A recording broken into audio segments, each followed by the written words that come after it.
তীব্ৰ প্ৰতিক্ৰিয়াৰ সৃষ্টি কৰিছে আজি 2-4 দিন আগৰ কথা আৰু ইতিমধ্যে এগৰাকী ভুক্তভোগী ৰোগীৰ কিছু বিস্ফোৰক অভিযোগে এই মুহূৰ্তত চিকিৎসকৰ কৰ্মকাণ্ডক লৈ প্ৰশ্ন অৱতাৰণা কৰিছে যে বায়োপসিৰ নমুনা লোৱাৰ নামত এগৰাকী ৰোগীৰ গুপ্তাংগ কাটি পেলালে চিকিৎসকে নমস্কাৰ প্ৰিয় দৰ্শক মই জয়ন্ত মাধৱ গোস্বামী আপোনাক স্বাগতম জনাইছো নিউজ 18 অসম নৰ্থ ইষ্টৰ ডিজিটেল লাইভলৈ ব্যক্তিগত অংগ কাটি পেলালে অনুমতি অবিহনে এইগৰাকী ৰোগীৰ এজন চিকিৎসকে যে চিকিৎসকৰ ওচৰলৈ মানুহে বহুখিনি আশা বুকুত বান্ধি লৈ যায় যে চিকিৎসকক মানুহে ভগৱানৰ শাৰীত তুলনা কৰে আৰু সেই চিকিৎসকে যদি এনেকুৱা ধৰণৰ কাণ্ড কৰে তেতিয়া হলে চিকিৎসকৰ ওপৰত আস্থা ভৰসা আপুনি কেনেদৰে ৰাখিব আৰু তেনেকুৱা এটা ঘটনাই সংঘটিত হৈছে প্ৰিয় দৰ্শক এই ঘটনা সংঘটিত হৈছে শিলচৰত এগৰাকী ৰোগীৰ বহুখিনি পৰীক্ষাৰ পৰামৰ্শ আগবঢ়াইছিল এগৰাকী চিকিৎসকে সিনহা উপাধিৰ শিলচৰৰ এখন ব্যক্তিগত খণ্ডৰ চিকিৎসালয়ৰ এগৰাকী চিকিৎসকে ৰোগীগৰাকীক ভৰ্তি হ'বলৈ পৰামৰ্শ আগবঢ়াইছিল আৰু ভৰ্তি হোৱাৰ লগতে কেইবাটা পৰীক্ষাৰ বাবে আগবঢ়াইছিল পৰামৰ্শ তাৰ ভিতৰত অন্যতম এটা পৰামৰ্শ আছিল যে বায়োপসি কৰাৰ ক্ষেত্ৰত কিছু নীতি নিৰ্দেশনা থাকে বা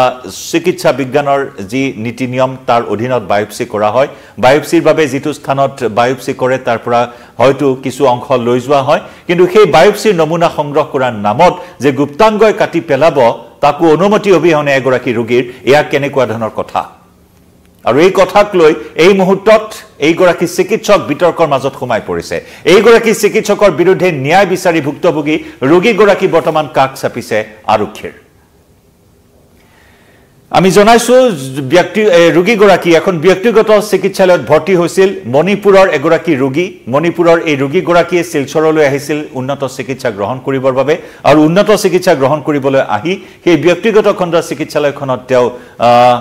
চিকিৎসকৰ পৰামৰ্শ গ্ৰহণ কৰে আৰু সিনহা উপাধিৰ সেই চিকিৎসকগৰাকীয়ে আমি পুনৰ জনাইছো যে তেওঁৰ ব্যক্তিগত অংগত কিছু ইনফেকশন আছিল আৰু সেই ইনফেকশনৰ পৰীক্ষা নিৰীক্ষা কৰিবৰ বাবে তেওঁক যথেষ্ট কেইবাটা পৰীক্ষা কৰিব দিয়া হৈছিল আৰু তাৰ ভিতৰত যেতিয়া অপাৰেচন থিয়েটাৰলৈ লৈ যোৱা হৈছিল সেই অপাৰেচন থিয়েটাৰত লৈ গৈ তেওঁৰ ব্যক্তিগত অংগ কাটি পেলোৱা হৈছিল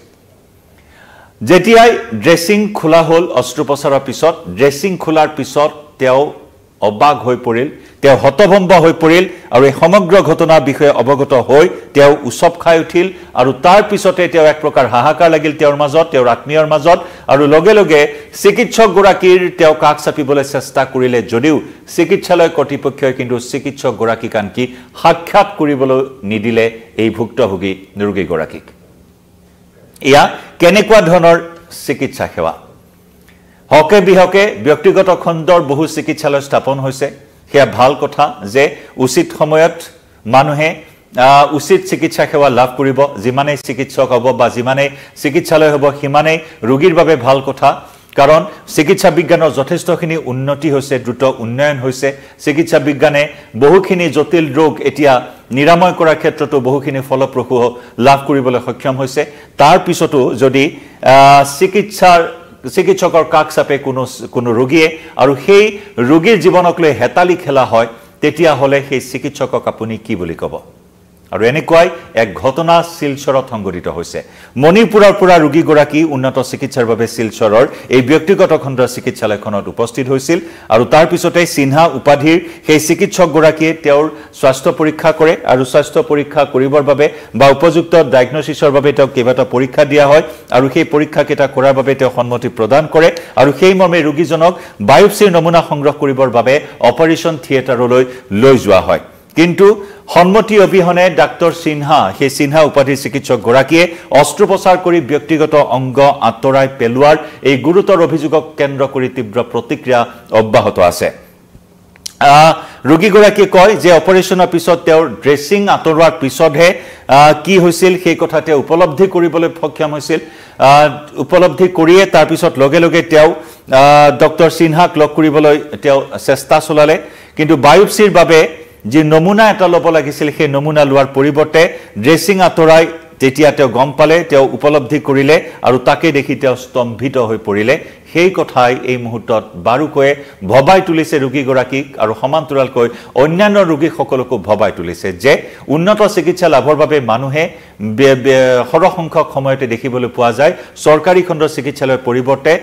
প্ৰথম পছন্দ হিচাপে ব্যক্তিগত খণ্ডৰ চিকিৎসালয়ক বাছি লয় যাতে ক্ষিপ্ৰতাৰে ডায়াগনোচিছ হয় অতি সোনকালে আৰোগ্য লাভ কৰিব পাৰি আৰু সেইবাবে চৰকাৰী চিকিৎসালয়ৰ পৰিৱৰ্তে ব্যক্তিগত খণ্ডৰ চিকিৎসালয়ক বাছি লয় বহু ৰোগীয়ে এইগৰাকী ৰোগীৰ ক্ষেত্ৰতো তাৰ ব্যতিক্ৰম হোৱা নাছিল তেওঁ মণিপুৰৰ পৰা আহিছে উন্নত চিকিৎসা গ্ৰহণ কৰিবলৈ মণিপুৰৰ পৰা আহি শিলচৰত তেওঁ সেই ভৰ্তি হৈছিল ব্যক্তিগত খণ্ডৰ হাস্পতালখনত কিন্তু যেতিয়াই তেওঁৰ নমুনা সংগ্ৰহ কৰিবলৈ অস্ত্ৰোপচাৰলৈ লৈ যোৱা হ'ল তেওঁ হয়তো সপোনতো ভবা নাছিল যে এনেকুৱা ধৰণৰ এটা কাণ্ড সংঘটিত কৰিব এগৰাকী চিকিৎসকে এগৰাকী অভিজ্ঞ চিকিৎসকে এনে কাণ্ড সংঘটিত কৰিব কাৰণ নমুনাহে সংগ্ৰহ কৰা হৈছিল সেয়া কোনো অস্ত্ৰোপচাৰ কৰা হোৱা নাছিল বিভিন্ন সময় দেখা যায় যে অস্ত্ৰোপচাৰ হোৱাৰ পিছতো অৱশ্যে কোনো অংগৰ পৰা নমুনা সংগ্ৰহ কৰা হয় বিশেষকৈ টিউমাৰৰ ক্ষেত্ৰত শৰীৰৰ বিভিন্ন প্ৰান্তত হোৱা টিউমাৰ যেতিয়া অস্ত্ৰোপচাৰ কৰি উলিয়াই অনা হয় তাত বায়োপসি কৰাটো এটা নিয়ম বায়োপসি বিশেষকৈ সেই অংগটোৰ সেই টিউমাৰ বা সেই বিশেষ অংশটোৰ বায়োপসি কৰাৰ এটা নিয়ম থাকে কিন্তু তেনেস্থলত অস্ত্ৰোপচাৰ নকৰাকৈ এই অভিযোগ উত্থাপন হৈছে যে বায়োপসিৰ নমুনা সংগ্ৰহ কৰিবলৈ তেওঁক লৈ যোৱা হৈছিল অপাৰেশ্যন থিয়েটাৰলৈ আৰু তাৰ পিছতে নমুনা সংগ্ৰহৰ নামত যে তেওঁৰ সেই ব্যক্তিগত অংগই কাটি পেলাব সেয়া হয়তো তেওঁ সপোনতো ভবা নাছিল কাৰণ তেওঁক জনোৱা হোৱা নাছিল তেওঁৰ অনুমতি অবিহনে এই সমস্ত কাণ্ড চিকিৎসকগৰাকীয়ে সংঘটিত কৰাৰ এই অভিযোগ উত্থাপন হৈছে আৰু চিকিৎসকৰ এই নাভূত নাশ্ৰুত কাণ্ডক লৈ সৰ্বত্ৰে প্ৰতিক্ৰিয়া অব্যাহত আছে আৰু মন কৰিবলগীয়া যে এই কাণ্ডৰ পিছত চিকিৎসক ডক্টৰ সিনহাক সাক্ষাৎ কৰিবলৈ বাৰে বাৰে চেষ্টা কৰাইলে এই ভুক্তভোগী ৰোগীগৰাকীয়ে কিন্তু বাৰে বাৰে চেষ্টা কৰাৰ পিছতো তেওঁক কিন্তু কৰ্তৃপক্ষই বাধা প্ৰদান কৰিলে অৰ্থাৎ চিকিৎসকগৰাকীক কোনো ধৰণৰ সাক্ষাতৰ সুযোগেই দিয়া নহল এই ভুক্তভোগী ৰোগীগৰাকীক ইয়াৰ বাবে ইতিমধ্যে হাস্পতাল কৰ্তৃপক্ষৰ কোনো সঁহাৰি লাভ নকৰি আৰক্ষীৰ কাষ চাপিছে ভুক্তভোগী এই ৰোগীগৰাকী আৰক্ষীৰ কাষ চাপিছে আৰু ন্যায় বিচাৰি চিকিৎসকজনৰ বিৰুদ্ধে আনুষ্ঠানিক অভিযোগ উত্থাপন কৰিছে আনুষ্ঠানিক অভিযোগ দাখিল কৰিছে কিন্তু এই মুহূৰ্তলৈকে চিকিৎসকজনৰ বিৰুদ্ধে কোনো ধৰণৰ ব্যৱস্থা গ্ৰহণ কৰা নাই কোনো ধৰণৰ খবৰ সেই সন্দৰ্ভত লাভ কৰিব পৰা হোৱা নাই ৰোগীৰ জীৱনক লৈ হেতালি খেলাৰ অধিকাৰ ক'ত পালে চিকিৎসকে আমি পুনৰ জনাইছো চিকিৎসকক ভগৱানৰ শাৰীত তুলনা কৰা হয় ভগৱান ৰূপে জ্ঞান কৰা হয় একোগৰাকী চিকিৎসকক গতিকে সেই চিকিৎসকে যদি ৰোগীৰ ৰোগ নিৰাময়ৰ পৰিৱৰ্তে এনে ধৰণৰ নাভূত নাশ্ৰুত অদ্ভুত আজব কাণ্ড সংঘটিত কৰে তেতিয়া হলে আপুনি কি আস্থা ৰাখিব এনে ধৰণৰ একাংশ চিকিৎসকৰ ওপৰত আমি সকলো চিকিৎসকৰ কথা কোৱা নাই